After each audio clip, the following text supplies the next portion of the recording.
মেয়েটির কথা মাথায় আসলো। এত রাতে, তো আবার বাইরে যে ঝড় ঝড় বৃষ্টি বইছে, কিছু হয়ে যায়নি তো? সাথে সাথেই কল দিলাম। আপনি যে নাম্বারটিতে কল দিয়েছেন সে নাম্বারটি এই মুহূর্তে বন্ধ আছে, কিছুক্ষণ পর আবার ডায়াল করুন। বলে কলটা কেটে গেল। আর কিছু না ভেবেই বের হলাম গাড়ি নিয়ে। এই ঝড়ের রাতে মেয়েটির একা আসতে তো উচিত হয়নি বলে গাড়ির স্পিড আরও বাড়িয়ে দিলাম।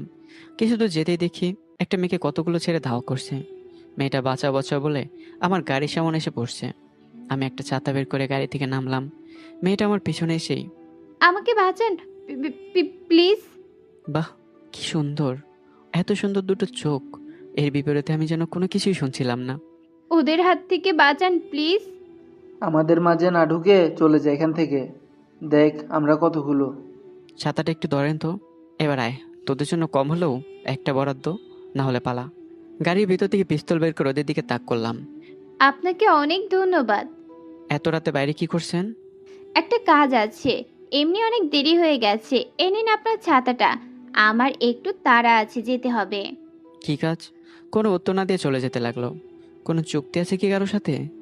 আপনি কি করে জানলেন চুক্তির কথা? আমি ভুল না করলে আপনার সাথে আমারই চুক্তি হয়েছিল, 30,000-এ। কিন্তু আপনি এখানে কেন? আর সরি, বৃষ্টির জন্য দেরি হয়ে গেছে।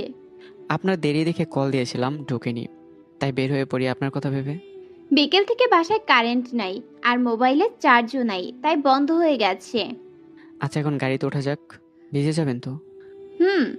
আচ্ছা, আপনাকে দেখে ভদ্র পরিবারের মেয়ে বলে মনে হচ্ছে। আপনি কিছু না মনে করলে জানতে পারি কেন টাকার কাছে বিক্রি হচ্ছেন? আমার টাকাটা অনেক প্রয়োজন। আমার মা খুব অসুস্থ, অনেক টাকার ঔষধ লাগে। আগে একটা সুপার শপে কাজ করে পরিবার চালিয়ে যেতে পারতাম। চাকরিটা হারিয়েছি, দিন দশেক হতে যাচ্ছে। বাসায় খাবার জোগানোর টাকা নাই, ঔষধ কিভাবে কিনবো? আপনার পরিবারে আর কেউ নেই? মা আর ছোট একটা বোন আছে, এরা ছাড়া দুনিয়াতে আর কেউ নেই আমার। কি আর বলবো ভেবে চুপ হয়ে গাড়ি চালাচ্ছে। আর লুকিং গ্লাসে মেয়েটাকে দেখছি। অদ্ভুত এক অনুভূতি কাজ করছে আজ। এমন কোনোদিনও হয়নি। আজ কেন মনে হচ্ছে? মেয়েটার পরনে একটা কালো বোরখা, মাথায় হিজাব পরিধান করা। শুধু চোখ দুটো ছাড়া কিছুই দেখা যাচ্ছে না। চোখ দুটো যেন আমাকে নয়, আমার ভেতরটাকেও গ্রাস করে ফেলছে।